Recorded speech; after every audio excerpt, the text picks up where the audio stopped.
Hello students and welcome to my channel Anita Shiksha. और आज हम पढ़ेंगे थॉमस हार्डी के द्वारा लिखी हुई एक बहुत ही अच्छी सी कविता जिसका नाम है when I set out for Lyonnesse. यानी कि जब मैंने लियोनेस के लिए प्रस्थान किया। ये एक जगह का नाम है लियोनेस जो है। तो कविता के बारे में हम पहले पढ़ लेते हैं। As a young apprentice architect British poet and novelist Thomas Hardy once visited a parish to supervise the restoration of the church। तो एक बार एक युवा प्रशिक्षु वास्तुविद के रूप में ब्रिटिश कवि और उपन्यासकार थॉमस हार्डी ने एक बार एक पैरिश चर्च के निरीक्षण करने के लिए दौरा किया। On his return from the parish people noticed two things about him. तो जब वो दौरा करके वापस आए तो लोगों ने उनके बारे में दो चीज़ें नोटिस करी कि मतलब देखा, दो चीज़ें उनमें देखी।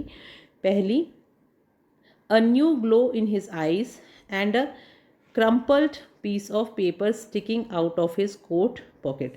तो उन्होंने दो चीज़ें देखी कि एक तो उनकी आंखों में एक नई तरह की चमक थी और एक कागज़ के एक मुड़े तुड़े टुकड़े को जो उनकी कोट पॉकेट के बाहर चिपके हुए थे। That paper it is recorded in one of his biographies contained the draft of a poem. You are going to read this very poem inspired by a visit to a place which the poet calls Lyonese। तो यह उसकी जीवनियों में से एक जीवनियों में दर्ज भी है ये बात कि यह एक कविता का प्रारूप था। जब आप इस कविता को पढ़ने जा रहे हैं जो एक ऐसे स्थान पर जहाँ पर कवि लियोनेस कहता है कि यात्रा द्वारा अनुप्राणित हुई थी, यानी उस यात्रा के दौरान ये उसने बताया कि क्या वहाँ पर हुआ। When I set out for Lyonese 100 miles away, the Rhine was on the spray। तो वो कह रहे हैं कि जब मैं लियोनेस की यात्रा पर निकला, When I set out for Lyonese, तो जब मैं 100 मील दूर लियोनेस नामक स्थान के लिए प्रस्थान जब मैंने किया, 100 माइल्स अवे, और लगभग मीलों 100 मील की दूरी मैंने जब तय की।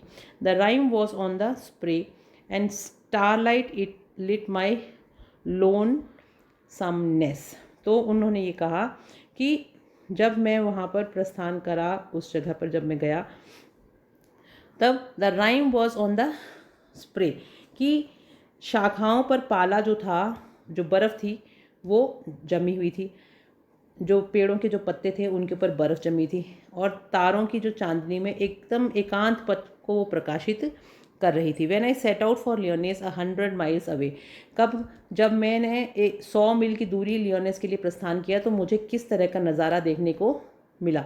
तो उनका कहने का मतलब है कि जब हम लक्ष्य की ओर बढ़ते हैं तो मार्ग में यानी रास्ते में हमें बहुत सारी कठिनाइयों का सामना करना पड़ सकता है।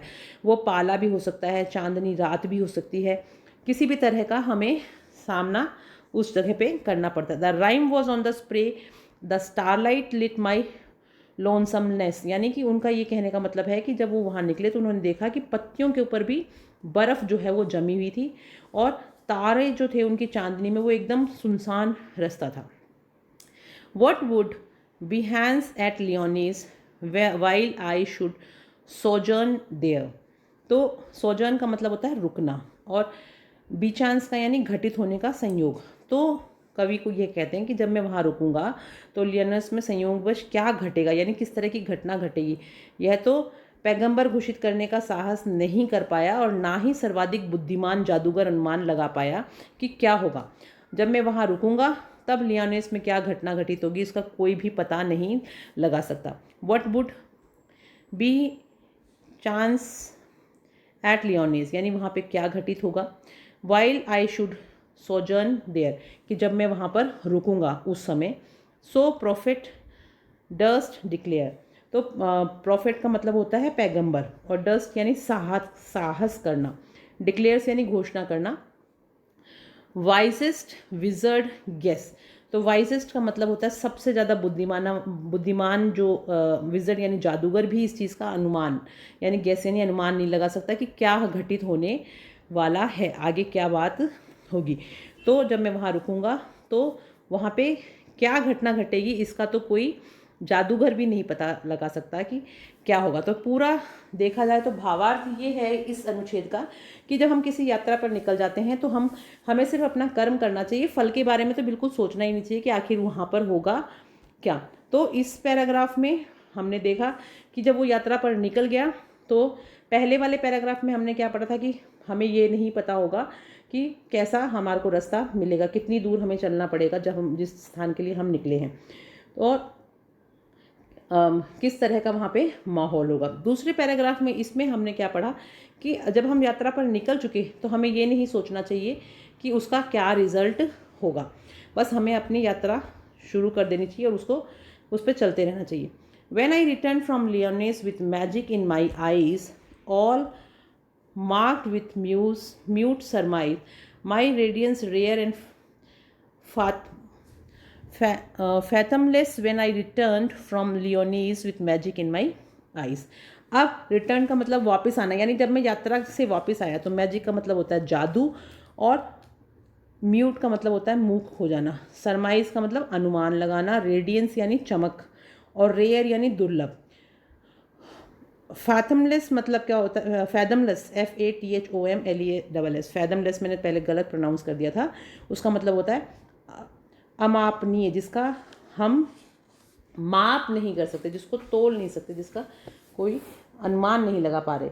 तो वो कहता है कि जब मैं वापस आया, जब मैं अपनी आंखों में जादू लिए लियोनेस से वापस आया तो सभी लोग मुझे देखकर मूक अनुमान से अंतर्निहित हो गए, क्योंकि जब मैं मेरी आंखों में जादू लिए लायनेस से लौटा तो मेरी चमक जो थी वो आंखों की बहुत ही डिफरेंट थी, दुर्लभ थी। लोग उसका अंदाज़ा ही नहीं लगा पा रहे थे कि किस तरह की मैं क्या ज्ञान प्राप्त करके आया हूँ या मैं वहाँ से क्या लेके आया हूँ। उसको देख के वो सब लोग अचंभित थे।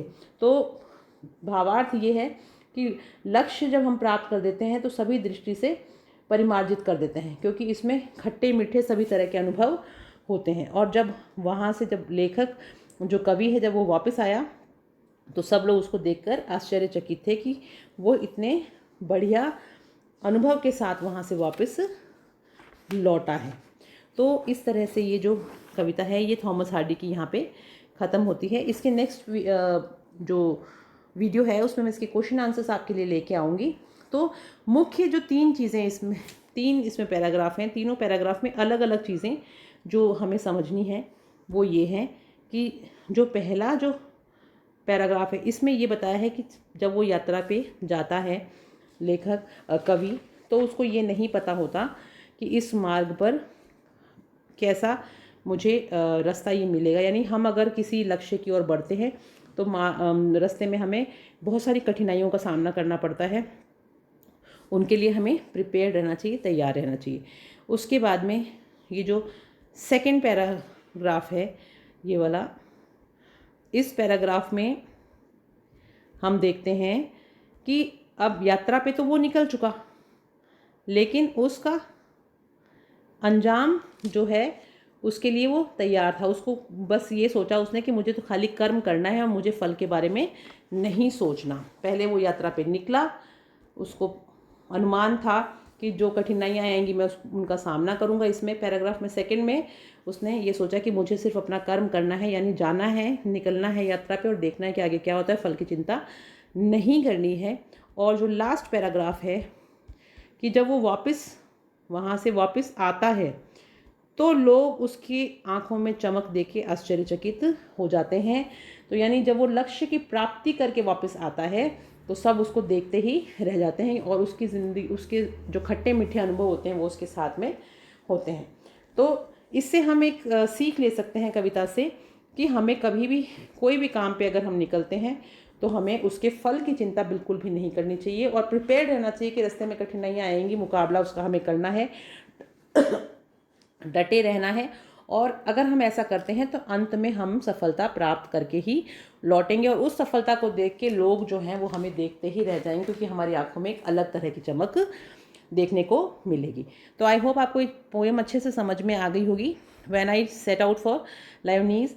तो अगले वीडियो में हम इसके क्वेश्चन आंसर्स करेंगे और इसी पोएम के साथ आपके जो चैप्टर्स हैं 8th क्लास के वो सारे मैंने कंप्लीट करा दिए हैं। अब नेक्स्ट हम इसकी ग्रामर पोर्शन करेंगे कि आपके ग्रामर में किस टाइप के क्वेश्चंस आएंगे बोर्ड एग्ज़ाम में। तो आप लोग मेरे चैनल पे बने ही रहिएगा और इसको लाइक, सब्सक्राइब और शेयर करना मत भूलिएगा। मैं मॉडल पेपर्स भी इसके ऊपर डिस्कस करूँगी ताकि आपको एक दिमाग में बात बन जाए कि किस टाइप का पेपर एग्ज़ाम में आएगा और आपको कैसे उसको हल करना है, कितने नंबर के क्वेश्चंस आएंगे और कितने सेक्शंस में डिवाइड किए होंगे। तो ठीक है, अब मैं चलती हूँ। Have a nice day. और आप लोग बहुत बढ़िया तरीके से पढ़ें, स्पेलिंग्स को ज़रूर लर्न करें और ग्रामर भी साथ साथ करते रहें। और नेक्स्ट वीडियो में जब तक मैं आती हूँ तब तक have a nice day. Thank you and bye bye. Thanks for watching.